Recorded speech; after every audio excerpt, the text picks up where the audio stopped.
Hi family, ನಮಸ್ಕಾರ ಎಲ್ರಿಗೂ. ಹೇಗಿದ್ದೀರಾ? ಎಲ್ಲರೂ ಚೆನ್ನಾಗಿದ್ದೀರಾ? ಐ ಹೋಪ್ ನೀವೆಲ್ಲರೂ ಕೂಡ ಚೆನ್ನಾಗಿದ್ದೀರಾ ಅಂತಲೇ ಅಂದ್ಕೊಂಡಿದ್ದೀನಿ. ನಾನು ಕೂಡ ತುಂಬಾ ಚೆನ್ನಾಗಿದ್ದೀನಿ. Welcome back to Fashion Tech YouTube channel, one more new vlog. So ಇವತ್ತು ಕೂಡ ಒಂದು ಹೊಸ ವ್ಲಾಗ್ನ ನಿಮ್ಮ ಜೊತೆ ಶೇರ್ ಮಾಡ್ಕೊಳ್ತಾ ಇದ್ದೀನಿ. ವಾಯ್ಸ್ ಓವರ್ ಕೊಡಬೇಕಾದ್ರೆ ಪಕ್ಕದಲ್ಲಿ ರೋಡೇ ಇರೋದ್ರಿಂದ ಹೆವಿ ಸೌಂಡ್, ವೆಹಿಕಲ್ ಸೌಂಡ್ ಕೇಳಿಸುತ್ತೆ. ಪ್ಲೀಸ್ ಅದನ್ನು ಇಗ್ನೋರ್ ಮಾಡಿ. ನನಗೆ ಯಾವ ಮೂಲೆಯಲ್ಲಿ ಕೂತ್ಕೊಂಡು ವಾಯ್ಸ್ ಓವರ್ ಕೊಟ್ರು ಸೌಂಡ್ ಕೇಳಿಸ್ತಾನೆ ಇರುತ್ತೆ. ಇನ್ನು ಬೆಳಗ್ಗೆನೇ ಬೇಗ ಎದ್ದಿದ್ದೆ. ಎಷ್ಟು ಬೇಗ ಎದ್ದೇಳಬೇಕಂದ್ರೂ 4:45, 5 ಗಂಟೆ, 5:15 ಆಗೇ ಹೋಗ್ಬಿಡುತ್ತೆ. ಸೊ ಬೆಳಗ್ಗೆ ಎದ್ದ ತಕ್ಷಣ ಯಾಕೋ ತುಂಬ ಹೊಟ್ಟೆ ಹಶ್ವಾಗ್ತಾ ಇತ್ತು. ಸೊ ಸದ್ಯಕ್ಕೆ ಇವಾಗ ಇನ್ನೂ ಏನು ರೆಡಿ ಇರಲಿಲ್ಲ ತಿನ್ನೋದಕ್ಕೆ. ಅದಕ್ಕೋಸ್ಕರ ಒಂದು ಡಿಟಾಕ್ಸ್ ಡ್ರಿಂಕ್ನ ಮಾಡ್ಕೊತಾ ಇದ್ದೀನಿ. ಸೊ ಇದು ಬಂದುಬಿಟ್ಟು ನೀವು ನಾರ್ಮಲ್ಲಾಗೆ ವೆಯ್ಟ್ ಲಾಸ್ ಮಾಡಬೇಕು ಅಂದ್ಕೊಂಡಿರೋರು ಅಥವಾ ಒಂದು ಹೆಲ್ದಿ ಲೈಫ್ ಸ್ಟೈಲ್ನ ಲೀಡ್ ಮಾಡಬೇಕು ಅಂದ್ಕೊಂಡಿರೋರು ಈ ಥರ ಡ್ರಿಂಕ್ನ ನೀವು ಕನ್ಸ್ಯೂಮ್ ಮಾಡ್ಬೋದು. ಸೊ ಇಲ್ಲಿ ಒಂದು ಅರ್ಧದಷ್ಟು ಸೌತೆಕಾಯಿನ ತೊಗೊಂಡಿದ್ದೀನಿ, ಒಂದು ಅರ್ಧ ಆ್ಯಪಲ್ ತೊಗೊಂಡಿದ್ದೀನಿ, ಹಾಗೆ ಒಂದು 10-15 ಎಲೆ ಪುದೀನ ತೊಗೊಂಡಿದ್ದೀನಿ, ಹಾಗೆ ಒಂದು ಅರ್ಧ ಇಂಚಷ್ಟು ಶುಂಠಿ ತೊಗೊಂಡಿದ್ದೀನಿ ಅಷ್ಟೇ. ಸೊ ಅದಕ್ಕೆ ಇವಾಗ ನೀಟಾಗಿ ನಾನು ಸೋಸ್ಕೊಳ್ಬೇಕು. ಅಷ್ಟು ನುಣ್ಣಗೆ ಗ್ರೈಂಡ್ ಮಾಡ್ಕೊತೀನಿ, ಯಾಕಂದರೆ ಅದ್ರ ತರಿ ಇರೋದು ನನಗೆ ಕುಡಿಲಿಕ್ಕಾಗಲ್ಲ. ಹಾಗೆ ಇದು ತುಂಬ ಚೆನ್ನಾಗಿರುತ್ತೆ, ಡ್ರಿಂಕ್ ಕುಡ್ಕೊಂಡು ಬಿಡ್ಬೋದು ಅನ್ನೋ ಥರನೂ ಇರಲ್ಲ, ಮೀಡಿಯಮ್ ಆಗಿರುತ್ತೆ. ಬಟ್ ಕುಡಿದೇ ಇರೋ ಥರನೂ ಇರಲ್ಲ, ಕುಡ್ಕೊಳ್ಬೋದು. ಅದಕ್ಕೆ ಇವಾಗ ಒಂದು 1/4 ಭಾಗದಷ್ಟು ನಿಂಬೆಹಣ್ಣನ್ನು ಹಿಂಡ್ಕೊತಾ ಇದ್ದೀನಿ. ಸೊ ಇದಕ್ಕೆ ನಾನು ಯಾವಾಗಲೂ ಒಂದು ಅರ್ಧ ಸ್ಪೂನ್ ಅಥವಾ 1-2 ಸ್ಪೂನಷ್ಟು ಜೇನುತುಪ್ಪನ ಆ್ಯಡ್ ಮಾಡ್ಕೊತೀನಿ. ಅದು ಟೇಸ್ಟ್ ಸ್ವಲ್ಪ ಚೆನ್ನಾಗೇ ಕೊಡಲಿ ಅಂತ ಹೇಳಿಬಿಟ್ಟು ಅಷ್ಟೇ. ಸೊ ನೀವು ಅದನ್ನ ಇಗ್ನೋರ್ ಮಾಡಿಬಿಟ್ಟು ನೀವು ಬರೋ ಜ್ಯೂಸನ್ನ ಮಾತ್ರ ಕುಡ್ಕೊಳೋದಾದ್ರೂ ಕುಡ್ಕೊಳ್ಬೋದು. ಸೊ ಕಂಪ್ಲೀಟಾಗಿ ಇವಾಗ ಜ್ಯೂಸ್ ರೆಡಿ ಆಯಿತು. ನೀವು ಇದನ್ನು ಸೌತೆಕಾಯ್ದು ಅಷ್ಟೇ ಮಾಡ್ಕೊತೀನಿ ಅಂದ್ರೂ ಓಕೆ, ಆ್ಯಪಲ್ನ ಬೇಡ ಅಂತಂದರೆ. ಸೊ ನಾನು ಸ್ವಲ್ಪ ಟೇಸ್ಟಿಗೆ ಸ್ವಲ್ಪ ಸ್ವೀಟ್ನೆಸ್ ಬರಲಿ ಅಂತ ಹೇಳಿಬಿಟ್ಟು ನಾನು ಫ್ರೂಟ್ನ ಆ್ಯಡ್ ಮಾಡ್ಕೊತೀನಿ ಅಷ್ಟೇ. ಇದು ನಮ್ಮ ಸ್ಕಿನ್ಗಾಗಿರ್ಬೋದು, ನಮ್ಗೆ ಹೇರ್ಗಾಗಿರ್ಬೋದು, ಎಲ್ಲದಕ್ಕೂ ಆಲ್ ಓವರ್ ನಮ್ಮ ಬಾಡಿಗೆ ತುಂಬಾ ಹೆಲ್ಪ್ ಮಾಡುತ್ತೆ ಇದು. ಇನ್ನೇನು ನವೀನವ್ರು ಕೂಡ ಯಾಕೋ ಬೇಗ ಎದ್ರಲ್ಲ ಅಂತ ಅಂದ್ಕೊಂಡೆ, ಬಟ್ ಅವ್ರು ನೀರು ಕುಡಿಲಿಕ್ಕಂತ ಬಂದಿದ್ದು ಅಷ್ಟೇ. ನಾನು ಯಾಕೆ ಇವತ್ತು ಇಷ್ಟು ಬೇಗ ಎದ್ಬಿಟ್ಟಿದ್ದಾರಲ್ಲ ಅಂತ ಅಂದ್ಕೊಂಡೆ, ಬಟ್ ಅವ್ರು ನೀರು ಕುಡಿದ್ಬಿಟ್ಟು ಮತ್ತೆ ಹೋಗ್ಬಿಟ್ಟು ಮಲ್ಕೊಂಡ್ರು. ಸೊ ಅವರು ಸ್ವಲ್ಪ ಮಲ್ಕೊಳೋದು ಲೇಟೇ ಆಗಿಬಿಡುತ್ತೆ, ಆಲ್ಮೋಸ್ಟ್ 11:30-12 ಗಂಟೆ ಆಗೇ ಹೋಗ್ಬಿಡುತ್ತೆ ಮಲ್ಕೊಳ್ಳೋದು. ಇನ್ನೇನು ಬೇಗ ಎದ್ದೇಳಿಸೋದು ಅಂತ ಹೇಳ್ಬಿಟ್ಟು ನಾನು ಎದ್ದೇಳ್ಸೋದಕ್ಕೆ ಹೋಗಲ್ಲ. ಏನಾದರೂ ಕೆಲಸ ಇತ್ತು ಹೊರಗಡೆ ಹೋಗಿ ತೊಗೊಂಡು ಬರೋದಿದ್ದರೆ ಮಾತ್ರನೇ ಎದ್ದೇಳಿಸ್ತೀನಿ ಅಷ್ಟೇ. ನನಗೆ ಬೆಳಗ್ಗೆ ಏನಾದರೂ ಇಲ್ಲ ಅಂತಂದರೆ ಅಂಗಡಿಗೆ ಹೋಗ್ಬೇಕು ಅಂದರೆ ಕುತ್ತಿಗೆ ಬರುತ್ತೆ ನಿಜವಾಗ್ಲೂ, ಇಷ್ಟನೇ ಆಗೋದಿಲ್ಲ. ಸೊ ಅವಾಗ ಮಾತ್ರ ಅವ್ರನ್ನ ಎದ್ದೇಳಿಸ್ಬಿಟ್ಟು ಕಳಿಸ್ತೀನಿ ಅಷ್ಟೇ. ಸೊ ಇನ್ನು ಇಲ್ಲಿ ಚಪಾತಿ ಮಾಡ್ಕೊಳ್ಳೋಣ ಅಂತ ಹೇಳಿಬಿಟ್ಟು ಸುಮ್ಮನೆ ಹಾಗೆ ಹಂಗೆ ಚಪಾತಿ ಮಾಡೋಣ ಅಂತ ಹೇಳಿಬಿಟ್ಟು ಇಲ್ಲಿ ಸ್ವಲ್ಪ ಪುದೀನ ಸೊಪ್ಪನ್ನ, ಹಾಗೆ ಸ್ವಲ್ಪ ಪಾಲಕ್ ಸೊಪ್ಪನ್ನ, ಹಾಗೆ ಒಂದು ಸ್ಪೂನಷ್ಟು ಜೀರಿಗೆ ಹಾಕ್ಕೊಂಡು ನುಣ್ಣಗೆ ಗ್ರೈಂಡ್ ಮಾಡ್ಕೊಂಡಿದ್ದೀನಿ. ಅಂದರೆ ಎಲ್ಲೂ ಸಿಗಬಾರ್ದು ಅಷ್ಟು ನುಣ್ಣಗೆ ಗ್ರೈಂಡ್ ಮಾಡ್ಕೊಂಡಿದ್ದೀನಿ. ಸೊ ಇದನ್ನು ನಾನು ಚಪಾತಿಗೆ ಆ್ಯಡ್ ಮಾಡಿಕೊಂಡು ನೀಟಾಗಿ ಕಾಲಿಸಿ ಎತ್ತಿಟ್ಕೊಳ್ತೀನಿ. ಸೊ ಯಾಕೆಂದರೆ ಈಗ ನಮ್ಮ ಮನೇಲಿ ಚಿಕ್ಕವಳಿರೋದ್ರಿಂದ ನಾವು ಸೊಪ್ಪನ್ನ ಬೇಯಿಸ್ಬಿಟ್ಟು ಒಗ್ಗರಣೆ ಹಾಕ್ಬಿಟ್ಟು ಕೊಟ್ಟರೆ ಅವಳು ನಿಜವಾಗ್ಲೂ ತಿನ್ನೋದಿಲ್ಲ. ಸೊ ಅದಕ್ಕೋಸ್ಕರ ನಾನು ಚಪಾತಿ ಮಾಡಿಕೊಂಡ್ರೆ ಈ ಬೀಟ್ರೋಟ್ನಾದ್ರೂ ಅಷ್ಟೇ, ಅಥವಾ ಕ್ಯಾರೆಟ್ ಆಗಿರ್ಬೋದು, ಈ ಥರ ಸೊಪ್ಪುಗಳಾಗಿರ್ಬೋದು, ನೀಟಾಗಿ ಎಲ್ಲನೂ ಮಿಕ್ಸಿ ಮಾಡ್ಕೊಂಡ್ಬಿಟ್ಟು ಚಪಾತಿಲೇನೆ ನಾದ್ಕೊಂಡು ತಿಂತೀನಿ. ಯಾಕಂದರೆ ಒಂದು ಟೈಮಿಗಳು 1-1.5 ಚಪಾತಿ ತಿನ್ಕೊತಾಳೆ ಅವಳು. ಸೊ ಅದಕ್ಕೋಸ್ಕರ ನಾನು ಪ್ರತಿ ಸಲ ಚಪಾತಿ ಮಾಡಿದಾಗೂ ಇಲ್ಲ ಬೀಟ್ರೋಟ್ ಆಗಿರ್ಬೋದು, ಅಥವಾ ಕ್ಯಾರೆಟ್ ಆಗಿರ್ಬೋದು, ಅಥವಾ ಈ ಥರ ಸೊಪ್ಪು ಏನಿರುತ್ತೋ ಅದನ್ನು ನಾನು ಈ ಥರ ಗ್ರೈಂಡ್ ಮಾಡಿಕೊಂಡು ಚಪಾತಿಗೆ ನಾದ್ಕೊಂಡು ಇಟ್ಕೊತೀನಿ. ಯಾಕಂದರೆ ಮಕ್ಕಳು ಗೊತ್ತಿರುತ್ತೆ ಹೆಂಗೆ ತಿಂತಾರೆ ಅಂತ ಹೇಳಿಬಿಟ್ಟು. ಸೊ ಅದಕ್ಕೋಸ್ಕರ ನಾನು ಈ ಥರ ಮಾಡ್ಕೊತೀನಿ ಅಷ್ಟೇ. ಸೊ ಇನ್ನು ಸೌತೆಕಾಯಿ ಅಂತ ಬಂದರೆ ಅವಳು ಆಲ್ಮೋಸ್ಟ್ ಸೌತೆಕಾಯಿನ ಚೆನ್ನಾಗಿ ತಿನ್ಕೊತಾಳೆ. ಸೌತೆಕಾಯಿ ಆಗಿರ್ಬೋದು, ಕ್ಯಾರೆಟ್ ಆಗಿರ್ಬೋದು, ಎಲ್ಲ ತಿನ್ಕೊತಾಳೆ. ಬಟ್ ಕೆಲವೊಂದು ಸೊಪ್ಪು ಅಂತ ಬಂದಾಗ ಅವಳು ಗ್ರೀನ್ ಏನಾದರೂ ಇತ್ತು ಕಾಣಿಸ್ತು ಅಂತಂದರೆ ಅದು ಮೆಣಸಿನ್ಕಾಯಿ ಅನ್ನೋದು ಅವಳ ಮೈಂಡಲ್ಲಿ ಬಂದುಬಿಟ್ಟಿದೆ. ಅದಕ್ಕೋಸ್ಕರ ಏನೋ ಗೊತ್ತಿಲ್ಲ, ನಾನು ಈ ಥರ ಮಾಡ್ಕೊತೀನಿ ಸೊಪ್ಪು ಅಂತ ಬಂದರೆ. ಸೊ ಎಲ್ಲ ನೀಟಾಗಿ ನಾದ್ಕೊಂಡು ಇದು ನೆಂದ್ಕೊಳ್ಳಿ ಅಂತ ಹೇಳ್ಬಿಟ್ಟು ಎತ್ತಿಟ್ಕೊಂಡು ಈಗ ಪಲ್ಯಗೆ ರೆಡಿ ಮಾಡ್ಕೊತಾ ಇದ್ದೀನಿ. ಸೊ ಇದಾದ್ರೂ ಪಲ್ಯನ ಜಸ್ಟ್ ಒಗ್ಗರಣೆ ಹಾಕ್ಕೊತಿದ್ದೀನಿ ಅಷ್ಟೇ, ತುಂಬಾ ಚೆನ್ನಾಗಿ ಬರುತ್ತೆ ಇದು. ಸೊ ಇದು ಮಿಕ್ಸ್ ಸೊಪ್ಪನ್ನ ತೊಗೊಳ್ಬೇಕಂದ್ರೆ ಒಂದು 2-3 ದಿನಸಿಂದು ಸೊಪ್ಪನ್ನ ತೊಗೊಂಡ್ಬಿಟ್ಟು ಜಸ್ಟ್ ನಿಮಗೆ ಎಷ್ಟು ಬೇಕೋ ಅಷ್ಟು ಕ್ವಾಂಟಿಟಿ ನೋಡಿಕೊಂಡು ತೊಗೊಳ್ಳಿ. ಯಾಕಂದರೆ ಇದು ಸ್ವಲ್ಪ ತಣ್ಣಗಾಗ್ಬಿಟ್ರೆ ತಿನ್ನೋದಕ್ಕೆ ಅಷ್ಟೊಂದು ಚೆನ್ನಾಗಿರಲ್ಲ.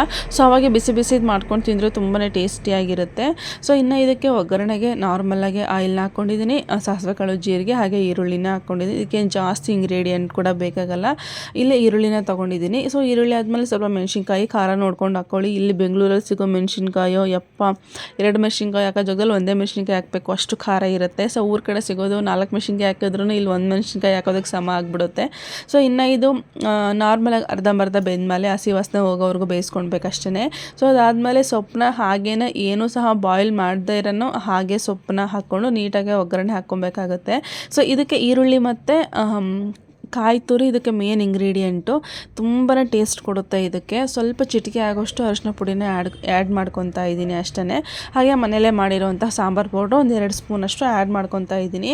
ಸೊ ಇವಾಗ ನಾನು ತೊಗೊಂಡಿರೋ ಈರುಳ್ಳಿ ಕ್ವಾಂಟಿಟಿಗೆ ಇದ್ರ 2ರಷ್ಟು ಸೊಪ್ಪನ್ನು ಸಹ ಹಾಕ್ಕೊಂಡು ಬೇಯಿಸ್ಕೊಳ್ಬೋದು. ಬಟ್ ನನ್ನ ಮನೇಲಿ ತಿಂದೇ ಇರೋ ಅಷ್ಟೊಂದು ಇಷ್ಟಪಟ್ಟು ತಿಂದೇ ಇರೋ ಕಾರಣ ನಾನು ಸೊಪ್ಪನ್ನ ಕಮ್ಮಿ ಹಾಕ್ಕೊಂಡಿದ್ದೀನಿ ಅಷ್ಟೇ. ಸೊ ಇದು ನನಗೆ ಪರ್ಸ್ನಲಿ ತುಂಬಾ ಇಷ್ಟ. ಊಟ ಬಿಟ್ಬಿಟ್ರೆ ಒಂದು ಬೌಲಷ್ಟು ಸೊಪ್ಪನ್ನ ಇದೇ ಪಲ್ಯನ ತಿನ್ಕೊಂಡು ಹೋಗ್ಬಿಡ್ಬೋದು, ಅಷ್ಟು ಟೇಸ್ಟ್ ಇರುತ್ತೆ. ನನಗೆ ಪರ್ಸ್ನಲಿ ತುಂಬ ಇಷ್ಟ. ಇನ್ನು ಚಪಾತಿನ ನಾನು ಕೆಳಗಡೆ ಕೂತ್ಕೊಂಡು ನೀಟಾಗಿ ಉಜ್ಕೊಂಡ್ಬಿಡ್ತೀನಿ. ನಾನು ನಿಂತ್ಕೊಂಡು ಅರೆ ಬರೆ ಒಂದು ಕಡೆ ಬೇಯಿಸ್ಕೊಳ್ಳೋದು, ಒಂದು ಕಡೆ ಊದ್ಕೊಳ್ಳೋದು ಅದೆಲ್ಲ ಆಗದೇ ಇರೋ ಕೆಲಸ ನನಗೆ. ಸೊ ಅದಕ್ಕೋಸ್ಕರ ಕೆಳಗಡೆ ಕೂತ್ಕೊಂಡು ನೀಟಾಗಿ ಉಜ್ಕೊಂಡ್ಬಿಡ್ತೀನಿ. ಬಟ್ ಕೆಳಗಡೆ ಫಸ್ಟಿಗೆ ಹಾಕಿರೋ ಚಪಾತಿ ಎಲ್ಲನೂ ಸಹ ನೆಂದ್ಕೊಂಡ್ಬಿಡೋದು ಅಂತ ಹೇಳ್ಬಿಟ್ಟು ಉಲ್ಟಾ ಹಾಕ್ಕೊತೀನಿ ಅಷ್ಟೇ. ಸೊ ಇನ್ನು ಬೇಯಿಸ್ಕೊತಾ ಇದ್ದೀನಿ ಚಪಾತಿನ. ಚೆನ್ನಾಗಿ ಬರುತ್ತೆ ಚಪಾತಿ, ಏನಂತ ಇದರಲ್ಲೇನೂ ಇರಲ್ಲ. ಚಪಾತಿ ತುಂಬಾ ಟೇಸ್ಟಿಯಾಗೇ ಇರುತ್ತೆ. ಸೆಂಟ್ರಲ್ ಜಗಿಬೇಕಾದ್ರೆ ಜೀರಿಗೆ ಸಿಗ್ತಾ ಇರುತ್ತಲ್ವ, ಅದು ಜೀರಿಗೆ ಫುಲ್ಲು ಗ್ರೈಂಡ್ ಆಗಿರಲ್ಲ, ಅರ್ಧ ತುಂಡಾಗಿರುತ್ತೆ ಅಷ್ಟೇ. ಸೊ ಜಗಿತಾ ಇರ್ಬೇಕಾದ್ರೆ ಅದು ಬಾಯಿಗೆ ಸಿಕ್ಕಾಗ ಅದೇನು ಟೇಸ್ಟೇ ಒಂಥರ ರಿವರ್ಸ್ ಹೊಡೆಯುತ್ತೆ. ತುಂಬಾ ಇಷ್ಟ ನನಗೆ. ನಾನು ಕೂಡ ಡ್ರೆಸ್ ಚೇಂಜ್ ಮಾಡ್ಕೊಂಡು ಫ್ರೆಶ್ ಅಪ್ ಆಗಿ ಹೊರಡಬೇಕು ಶಾಪ್ಗೆ. ಇನ್ನು ಚಿನಿಮಾನ ಸಹ ರೆಡಿ ಮಾಡಬೇಕು. ಸೊ ಇಷ್ಟೇ ಕೆಲಸ ಇರೋದು. ಕೆಲಸ ಎಲ್ಲನೂ ಸಹ ಮುಗಿದು ಬೆಳಗ್ಗೆದು ಇನ್ನೇನು ಹೊರಡಬೇಕು. ಇದೊಂದು ಕಂಪಾರ್ಟ್ಮೆಂಟ್ ಬಾಕ್ಸ್ ಬಂದ್ಬಿಟ್ಟು ನಾವು ತುಂಬ ದಿನವೇ ಆಯಿತು, ಮಂತ್ರಾಲಯ ಹೋದಾಗ ಇದನ್ನು ತೊಗೊಂಡು ಬಂದಿದ್ದು, ತುಂಬ ದಿನವೇ ಆಗೋಯಿತು.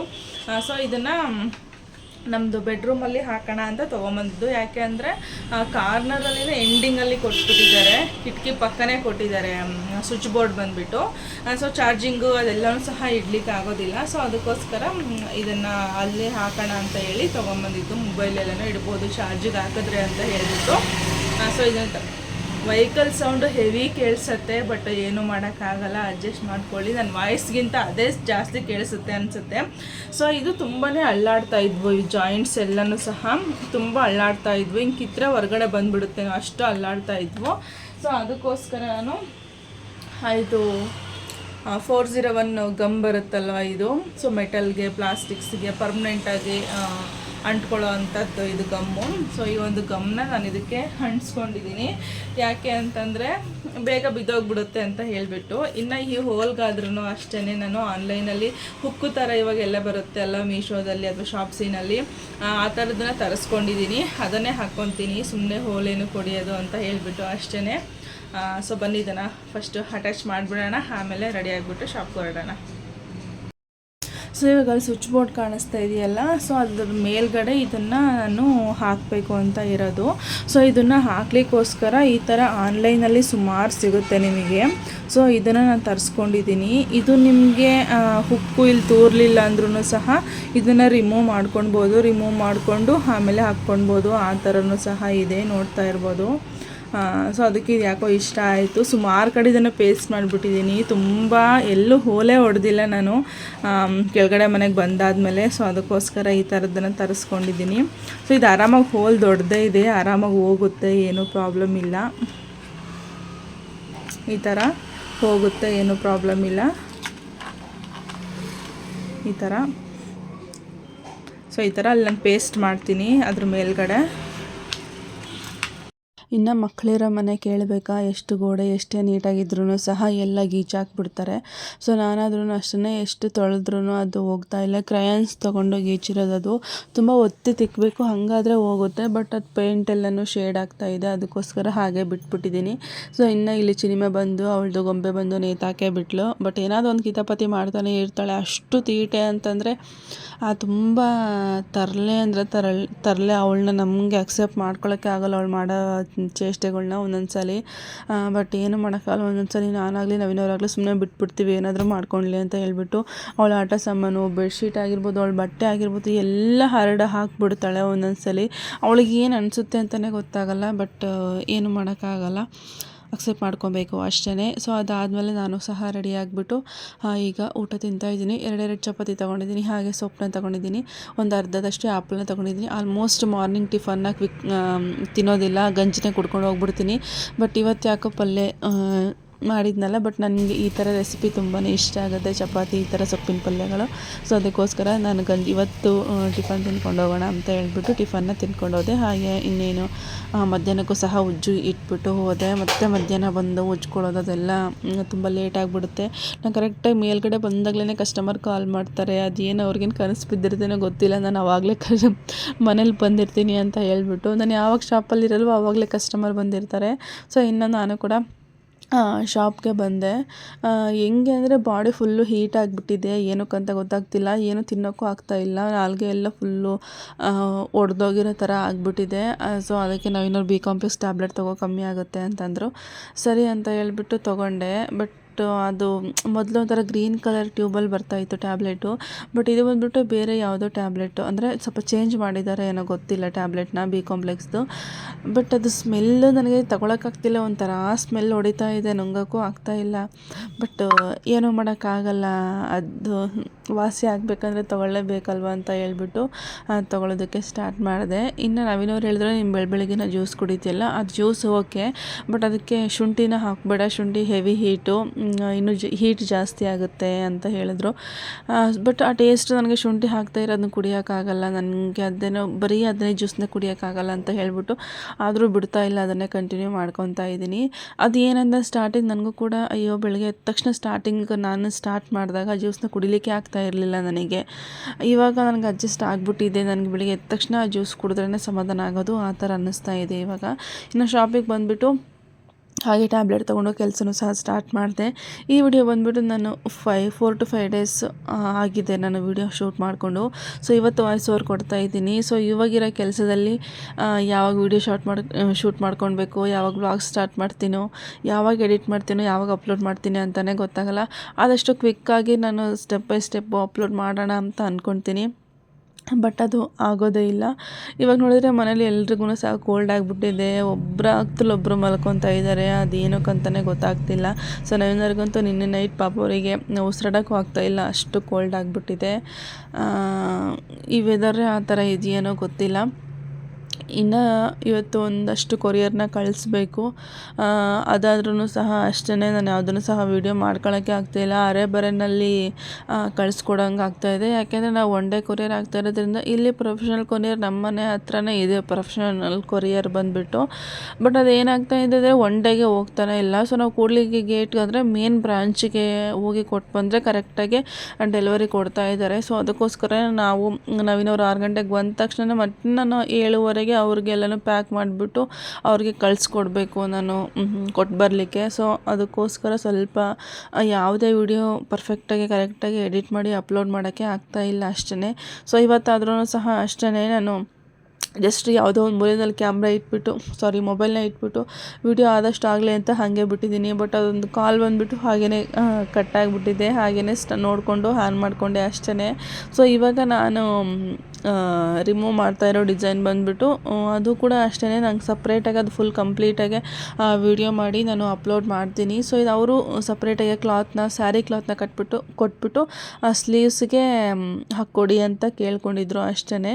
ಸೊ ಇದು ಯಲಹಂಕದಿಂದ ಕಳಿಸ್ಕೊಟ್ಟಿದ್ರು, ಅವರೇ ಬಂದಿದ್ರು ಯಲಹಂಕದಿಂದ. ಸೊ ನಾವಿಲ್ಲಿ ಈ ಕಡೆಯಿಂದ ಕೊರಿಯರ್ನ ಕಳಿಸ್ಕೊಟ್ವಿ ಅಷ್ಟೇ. ಸೊ ಇನ್ನು ನೋಡ್ತಿರ್ಬೋದು, ಇನ್ನು ಏನಾಗ್ಬಿಟ್ಟಿದೆ ಅಂದರೆ ಹೀಟ್ ಆಗಿರೋದ್ರಿಂದ ಆ ಉಗುರು ಪಕ್ಕದಲ್ಲಿರೋ ಸ್ಕಿನ್ ಎಲ್ಲ ಎದ್ದೇಳ್ತಾ ಆಗಿದೆ. ಅದು ಹೆಂಗಾಗ್ಬಿಡುತ್ತೆ ಅಂದರೆ ತುಂಬ ಉರಿಯುತ್ತೆ ಅದು ಸ್ಕಿನ್ನು ಎದ್ದಾಗ. ಬಟ್ ಅದು ಏನಕ್ಕೆ ಹಂಗೆ ಆಗ್ತಾ ಇದೆ ಅಂತಲೂ ಸಹ ಗೊತ್ತಾಗ್ತಾ ಇಲ್ಲ. ಬಟ್ ಏನೂ ಮಾಡೋಕ್ಕಾಗಲ್ಲ, ಏನೋ ಒಂದು ಆಗಿದೆ ಅಂತ ಹೇಳ್ಕೊಂಡು ನಾನು ಕೂಡ ಸುಮ್ಮನೆ ಆದೆ ಅಷ್ಟೇ. ಸೊ ಇನ್ನು ಡಿಸೈನ್ ಬಗ್ಗೆ ತುಂಬ ಜನ ಎಂಕ್ವೈರಿ ಮಾಡ್ತಾ ಇದ್ದೀರಾ, ಡೈರೆಕ್ಟಾಗಿ ಕಾಂಟ್ಯಾಕ್ಟ್ ನಂಬರ್ನೇ ಕೊಟ್ಟಿರೋದ್ರಿಂದ. ಸೊ ಡಿಸೈನ್ಸ್ ಆದ್ರೂ ಸಹ ಅಷ್ಟೇ, ಮಷಿನ್ ಆದ್ರೂ ಸಹ ಅಷ್ಟೇ, ಯಾರೇ ಆಗಲಿ ಡಿಸೈನ್ ಪರ್ಚೇಸ್ ಮಾಡೋರು ಈವ್ನಿಂಗ್ 6 o'clock ಮೇಲ್ಗಡೆ ಕಾಲ್ ಮಾಡಿಬಿಟ್ಟು ಎಂಕ್ವೈರಿ ಮಾಡಿ ಡಿಸೈನ್ನ ಪರ್ಚೇಸ್ ಮಾಡ್ಕೊಳ್ಳಿ. ಆರ್ಡ್ರ್ ಕೊಡೋರಾಗೋದ್ರು ಅಷ್ಟೇ, ನೀವು ಆರಾಮಾಗಿ ಆರ್ಡ್ರನ್ನ ಪ್ಲೇಸ್ ಮಾಡ್ಬೋದು. ನನ್ನ ಡಿಸ್ಕ್ರಿಪ್ಷನ್ ಬಾಕ್ಸಲ್ಲಿ ನಾನು ಅಡ್ರೆಸ್ನ ಕೊಟ್ಟಿರ್ತೀನಿ, ನೀವು ಆರಾಮಾಗಿ ಪೋಸ್ಟು ಅಥವಾ ಕೊರಿಯರು ಕಳಿಸ್ಕೊಡ್ಬೋದು, ಏನೂ ಪ್ರಾಬ್ಲಮ್ ಇಲ್ಲ. ಸೊ ನೀವು ಆ ಕಡೆಯಿಂದ ಕಳಿಸ್ಕೊಟ್ರೆ ನಾವು ಈ ಕಡೆಯಿಂದ ಕಳಿಸಿ ಕೊಡ್ತೀವಿ ಅಷ್ಟೇ. ವರ್ಕಿಂಗ್ ಡೇಸ್ ಬಂದರೂ 6 to 8 ಡೇಸ್ ವರ್ಕಿಂಗ್ ಡೇಸ್ ಇದ್ದೇ ಇರುತ್ತೆ. ಸೊ ಇನ್ನು ಈ ಎರಡೂ ಮಷಿನ್ಗಳು ಓಡ್ತಾ ಇರಬೇಕಾದ್ರೆ ಎಲ್ಲಾದರೂ ಹೊರಗಡೆ ಹೋಗಿ ಬಂದಾಗ ಯಾವುದಾದ್ರೂ ಒಂದು ಕಟ್ಟಾಗಿಬಿಟ್ಟಿದ್ರೆ ಎಷ್ಟು ಬೇಜಾರಾಗಿಬಿಟ್ಟಿದ್ದೆ, ಅಯ್ಯೋ ಹಿಂಗೆ ಕಟ್ಟಾಗಿಬಿಟ್ಟಿದೆಯಲ್ಲ ಅನಿಸುತ್ತೆ. ಬಟ್ ಎರಡೂ ಮಷಿನ್ಗಳು ಒಂದಾದ್ಮೇಲೆ ಒಂದು ಕಾಂಪಿಟೇಷನ್ ಮೇಲೆ ಓಡ್ತಾ ಇದ್ದರೆ ಎಷ್ಟು ಖುಷಿ ಆಗುತ್ತೆ ಗೊತ್ತಾ, ಮನಸ್ಸಲ್ಲಿ DJ ಹೊಡೆದಿರೋ ಥರ ಅನಿಸ್ತಾ ಇರುತ್ತೆ, ಅಷ್ಟು ಖುಷಿ ಆಗುತ್ತೆ.